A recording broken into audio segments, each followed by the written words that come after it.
درد ایسا ہوتا ہے ولادت کے وقت کا، اس وقت کے الفاظ حضرت بی بی مریم کے قرآن فرما رہا ہے، وہ کہہ رہی تھی جبرائیل امین علیہ السلام، جب ان کا اور حضرت بی بی مریم کا جو ایک کنورسیشن ہے، اس کو قرآن پاک میں بیان فرمایا رب تعالیٰ نے۔ اب اس کے بعد اچانک ہوا یہ، فَحَمَلَتْهُ فَانْتَبَذَتْ بِهِ مَكَانًا قَصِيًّا، اچانک بی بی مریم حضرت جبرائیل امین کے پھونک مارنے سے حاملہ ہو گئی۔ صرف انہوں نے پھونک مارا، کون؟ جبرائیل امین علیہ السلام پھونک مارا تو وہ حضرت بی بی مریم کیا ہوئیں؟ حاملہ ہو گئی۔ اور جیسی وہ حاملہ ہوئیں تو ان کو خوف ہوا کہ اب قوم کیا کہے گی، تو وہ ایک آبادی سے بہت دور چلی گئیں جہاں کوئی نہ دیکھتا ہو، اور وہ ایک گھنی باغیچے کے جو کھجوروں کے درخت وہاں پر تھے، اس باغیچے میں چلی گئیں۔ یہ ایسا نہیں ہے کہ یہ حمل 9 مہینے کا تھا، بلکہ یوں حمل ہوا اور پھر بچے کی ولادت بھی، زیادہ دن تک کا یہ حمل نہیں تھا۔ بہرحال جب حضرت بی بی مریم بچے کی ولادت کے آثار نظر آنے لگ گئے، قریب ایک باغیچے میں گئیں، وہاں کا تذکرہ بھی رب تعالیٰ فرماتا ہے، فَأَجَاءَهَا الْمَخَاضُ إِلَى جِذْعِ النَّخْلَةِ، ایک کھجور کے درخت کی جڑ کو پکڑ کر کے وہ بیٹھی رہیں، اور پھر اس کے نیچے سے وہاں سے آواز دینے لگی اپنے رب کو کہ مولا میری حفاظت فرما، كُنْتُ نَسْيًا مَنْسِيًّا، یہ درد سے پہلے میں مر گئی ہوتی، بھلا دی گئی ہوتی، کاش میں ان تمام چیزوں میں نہ ہوتی۔ عورت جو ہے اس درد کے وقت بہت ہی زیادہ فرسٹریٹ ہوتی ہے، بہت تکلیف دہ ہوتی ہے، تکلیف زدہ ہوتی ہے، اس قدر کہ موت کے وقت ہونے والی تکلیف سے تھوڑی سی کم تکلیف بچے کی ولادت کے وقت ہوتی ہے۔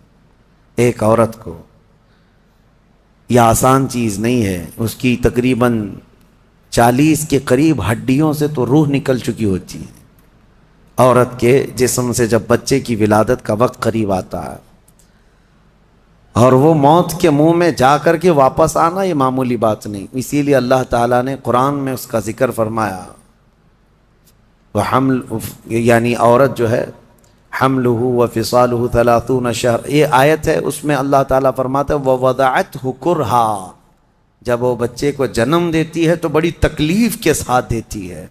حضرت بی بی مریم کا بھی جب وہ وقت آیا تو وہ درخت کی جڑ کو پکڑ کر کے آواز دینے لگی، کاش میں اس درد سے پہلے ختم ہو چکی ہوتی، بھلا دی گئی ہوتی۔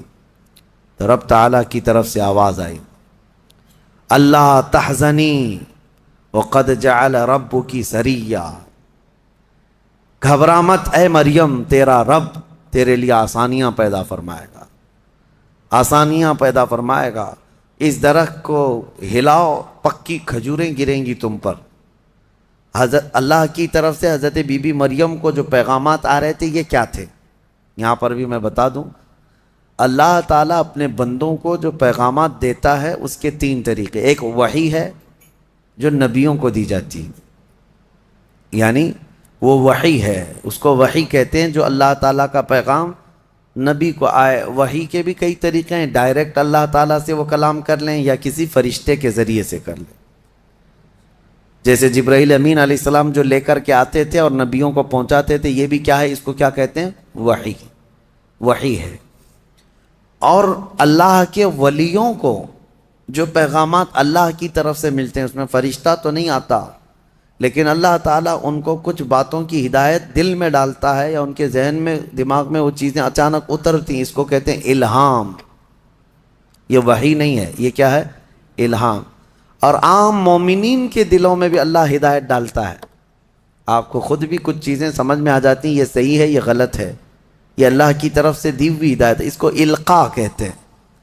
ہے اللہ کی دی ہوئی ہدایت، لیکن اگر وہ نبی کو ہو تو وحی ہے، ولی کو ہو تو الہام ہے، عام مومنین کو ہو تو القاء ہے۔ اور کچھ کافروں کو بھی ہوتی ہے، کافروں کو جو چیزیں معلوم ہوتی ہیں اس کو استدراج کہتے ہیں، یعنی وہ بھی کچھ چیزیں معلوم کر لیتا ہے۔ بہرحال یہ ایک الگ بحث ہے۔ حضرت بی بی مریم کو یہ الہام اللہ کی طرف سے تھا، اللہ تبارک و تعالیٰ نے ان کو فرمایا کہ درخت کی یہ جڑ کو ہلاؤ، پکی کھجوریں گریں گی۔ کھجوریں گریں تو اللہ کا حکم ہوا فکلی وشربی وقری عینا، کھاؤ پیو اور اپنی آنکھیں ٹھنڈی کرو۔ درد زہ اس کو کہتے ہیں، بچے کی ولادت کے وقت ہونے والا درد۔ قرآن کے اعتبار سے اس درد کے وقت عورت کو کھجور کھانا چاہیے، کھجور سے افاقہ ہوگا، کیونکہ قرآن میں اللہ نے بی بی مریم کو یہ عطا فرمایا۔ وہ کھجوریں کھائیں اور اس کے بعد اب جو حکم تھا اللہ کا وہ کیا تھا؟ فَإِمَّا تَرَيِنَّ مِنَ الْبَشَرِ أَحَدًا فَقُولِي إِنِّي نَذَرْتُ لِلرَّحْمَنِ صَوْمًا، اگر کوئی آدمی تجھے نظر آ گیا بچہ ہونے کے بعد، بچے کو دیکھ کر کے کوئی بھی اگر تم کو نظر آیا تو بات مت کرنا کسی سے۔ اس وقت چپ کا روزہ ہوتا تھا، یعنی خاموشی کا روزہ۔ ہماری شریعت میں نہیں ہے، لیکن پہلے کی شریعت میں چپ رہنے کا روزہ بھی ہوتا تھا، یعنی وہ جو ٹائم ہے اتنے ٹائم تک کسی سے بات نہیں کریں، یہ ہونا چاہیے، لیکن ہماری شریعت میں نہیں ہے۔ کاش یہ روزہ عورتوں پر ہو جاتا، بہت سارے لوگ محفوظ ہو جاتے ہیں۔ خیر، حضرت بی بی مریم کو کہا گیا کہ چپ کا روزہ رکھنا، اور کوئی بھی اگر بات کرے تو اشارہ کرنا اپنے بیٹے کی طرف کہ اس سے بات کرو، میں آج چپ کا روزہ ہوں، یعنی وہ اشارہ لوگ سمجھ جاتے تھے کہ روزہ ہے۔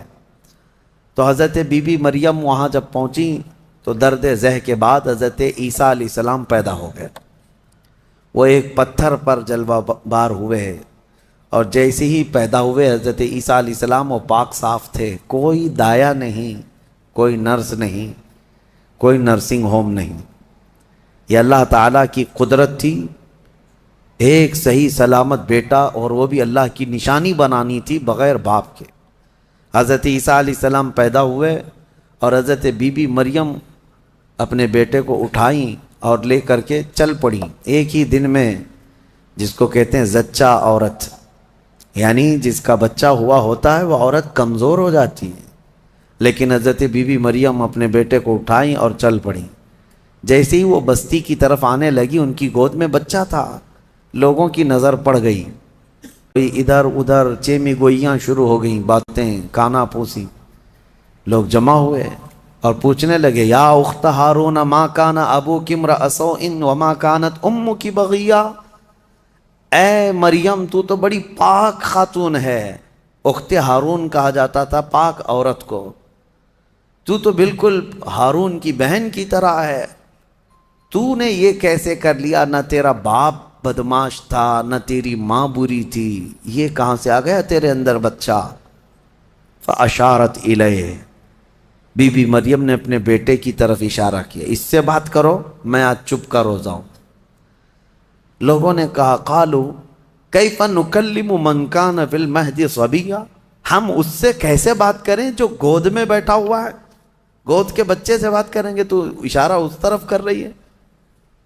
تو لوگ ابھی یہ بات چیت کر ہی رہے تھے، گود میں سے ہی حضرت عیسیٰ علیہ السلام بول پڑے، قال انی عبد اللہ آتانی الکتاب وجعلنی نبیا وجعلنی مبارکا اینما کنت واوصانی بالصلاة والزکاة ما دمت حیا وبرا بوالدتی ولم یجعلنی جبارا شقیا والسلام علی یوم ولدت ویوم اموت ویوم ابعث حیا۔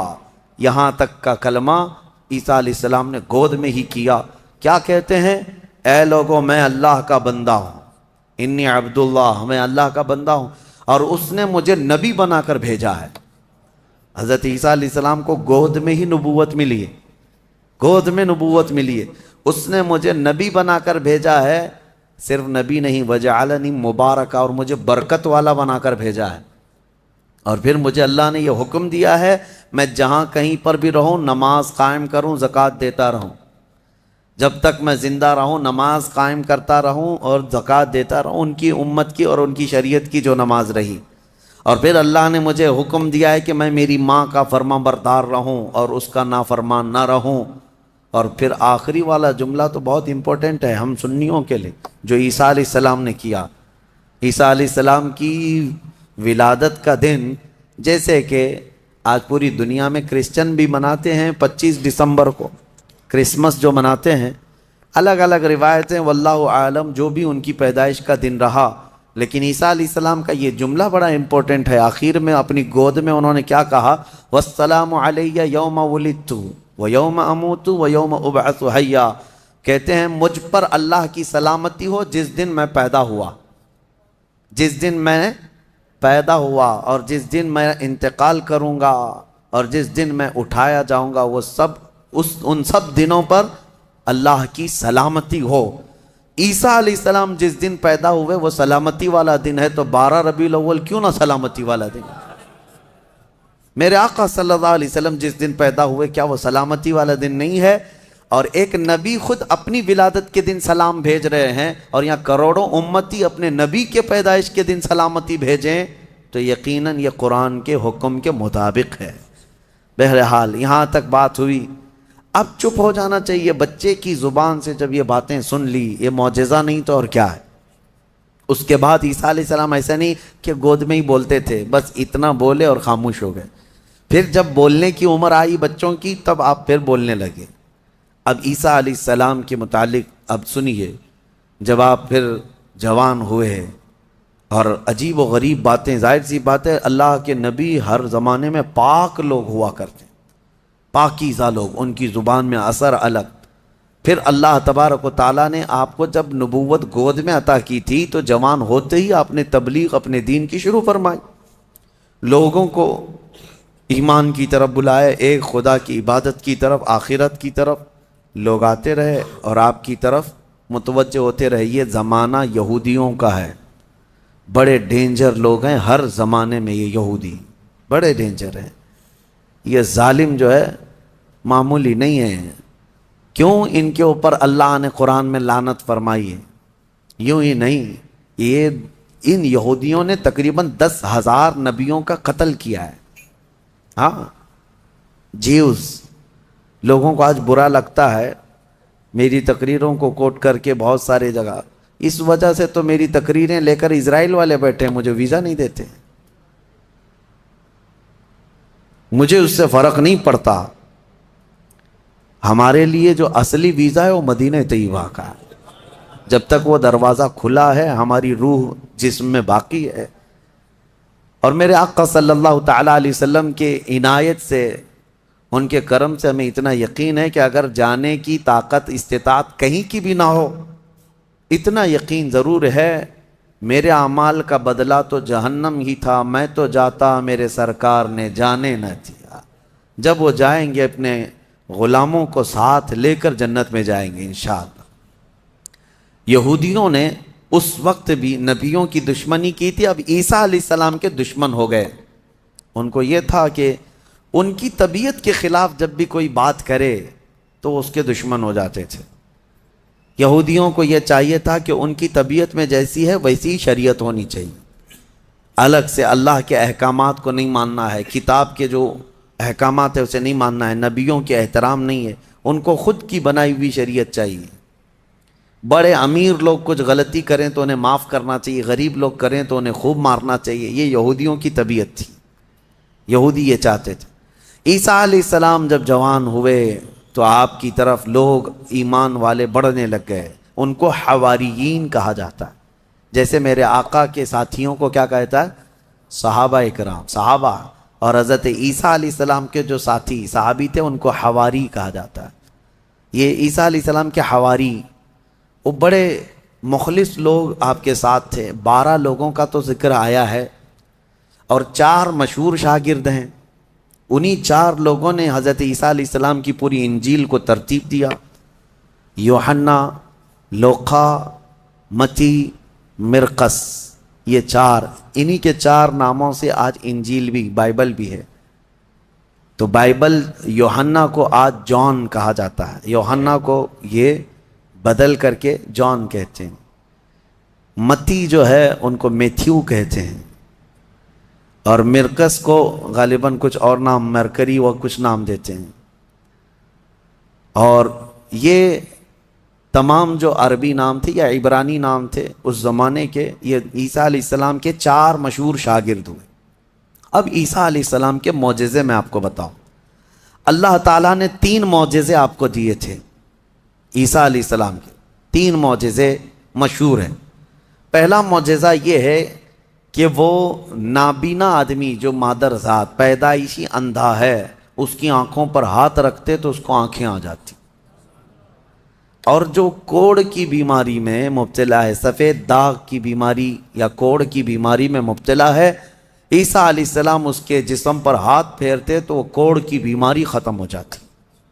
سفید داغ آج بھی لا علاج بیماری ہے، کوڑ کی بیماری لا علاج ہے جیسے کہ مشہور ہے۔ اور تیسری چیز یہ ہے کہ مٹی کے پرندے ہوں، انہیں پھونک مارتے تو وہ زندہ ہو کر اڑ جاتے تھے۔ ہاں، مٹی کے پرندے، اس وقت ٹوائز ہو سکتا ہے مٹی کے بنتے ہوں گے، کھلونے۔ عیسیٰ علیہ الصلوۃ والتسلیم صرف مٹی کے پرندوں کو نہیں، کئی مرتبہ قبروں میں سوئے ہوئے مردوں کو بھی آپ نے زندہ کر کیا ہے۔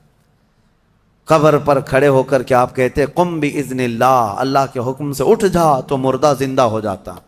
آپ نے اپنی زندگی میں 3 مردوں کو زندہ کیا، اور وہ جیے بھی اور پھر چند دنوں کے بعد پھر مرے بھی۔ یہ معجزہ تھا عیسیٰ علیہ السلام کا۔ اور اس کے علاوہ کچھ خاص باتیں ان کی یہ بھی ہیں، وہ فرماتے ہیں انبئکم بما تأکلون وما تدخرون فی بیوتکم، اے لوگو تم اپنے گھروں میں جو کچھ جمع کرتے ہو اور جو کچھ کھاتے ہو، میں ان سب کی خبر دیتا ہوں، میں سب جانتا ہوں، میں تمہیں خبر دے سکتا ہوں۔ عیسیٰ علیہ السلام اپنے گھر میں بیٹھ کر امتیوں کے گھروں میں کیا ہے سب جانتے تھے، یہ قرآن سے ثابت ہے۔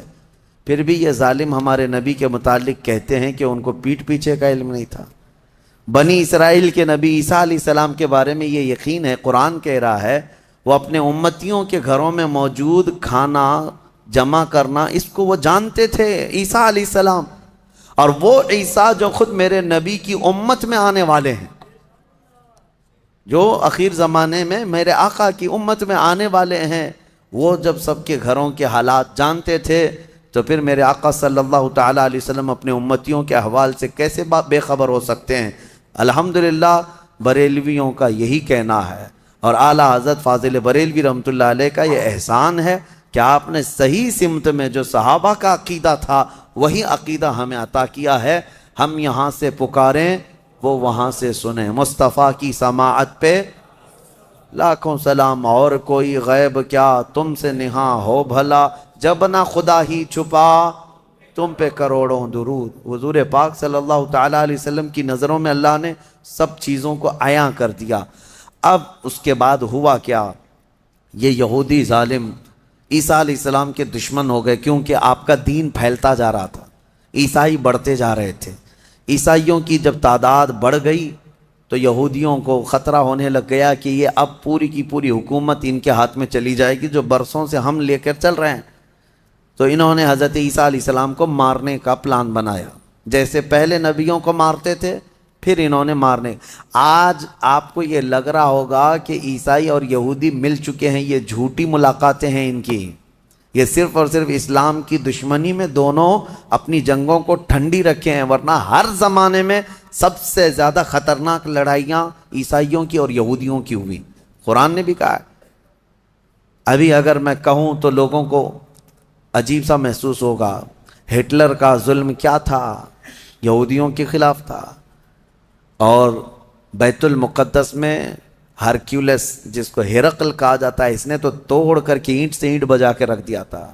ٹائٹس ایک بادشاہ گزرا عیسائیوں کا، اس نے تو پورے یہودیوں کو ختم کر رکھا تھا، خون سے نہلا دیا تھا پوری زمین کو۔ بہت مرتبہ ان کی لڑائیاں ہوئی، اور جب یہودی پاور میں آتے عیسائیوں کو مارتے تھے۔ یہ جنگیں تو چلتی رہی ہیں کتنے سالوں تک۔ وجہ بھی ہے جنگوں کی کہ انہوں نے شروع کیا، یہودیوں نے عیسائیوں کو برباد کرنے کے لیے انہوں نے پہلے کیا کیا، ان میں گھس کر کے ان کے عقیدے کو چینج کیا۔ پہلے عیسائی ایمان والے تھے، عیسیٰ علیہ السلام پر ایمان رکھتے اور عیسیٰ علیہ السلام کو اللہ کا بیٹا نہیں، اللہ کا رسول مانتے تھے، اللہ کے رسول ہیں وہ۔ یہودیوں نے انہیں گمراہ کیا، پادری بنا بنا کر کے انہیں میں گھسا دیا کہ وہ پادری ایسے چرچوں میں گئے جہاں جا کر کے انہوں نے بائبل کو اپنے انداز سے شرح لکھنا شروع کیا کہ اس کا مطلب یہ ہے، اس کا مطلب یہ ہے، اور پھر بعد والی جنریشن نے اس کا عقیدہ بنا لیا یہ یہودی اسی طرح سے ہماری امت میں بھی گھس گھس کر کے فرقے بنائے ہیں. ان کا کام یہ ہے ہر زمانے میں. اور یہ میں ہوا میں نہیں بول رہا ہوں، باضابطہ انہوں نے یہ سب کام کر کے کتابیں بھی لکھی ہیں کہ ہم نے یہ کیا ہے، اعتراف کیا ہے. مارکیٹ میں آج کتابیں ملتی ہیں یہ جو کرتے ہیں، اور اس کے بعد اعترافی کتاب بھی لکھتے ہیں کہ ہم نے یہ کام کیے ہیں. بہرحال عیسیٰ علیہ السلام کو قتل کرنے کا منصوبہ بنایا اور ان کے گھر کے اطراف جمع ہو گئے. عیسیٰ علیہ السلام کو اللہ تعالیٰ نے وحی کے ذریعے بتا دیا کہ تمہارے دشمن تمہارے قتل کے درپے ہیں. عیسیٰ علیہ السلام اپنے حواریین سے رات میں ملاقات کرتے ہیں، ان کو دین کے ساری باتیں پیش کرتے ہیں، اور جو انجیل تھی جس کو یہ بائبل کہتے ہیں وہ سب اپنے شاگردوں میں تقسیم کر دیا، اور سب کو الگ الگ جگہ جانے کا حکم دیا کہ تم فلاں جگہ چلے جاؤ، تم فلاں جگہ چلے جاؤ، تم فلاں جگہ چلے جاؤ.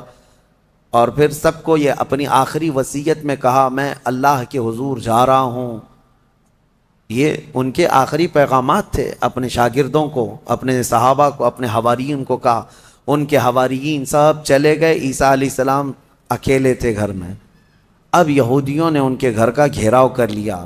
یہ قرآن سے جو بات ثابت ہے وہ میں بتا رہا ہوں، یہ آج تک عیسائیوں کو بھی ان کی کتابوں میں نہیں ملی بات، ان کو اس چیز کا علم نہیں ہے، لیکن قرآن میں ہے.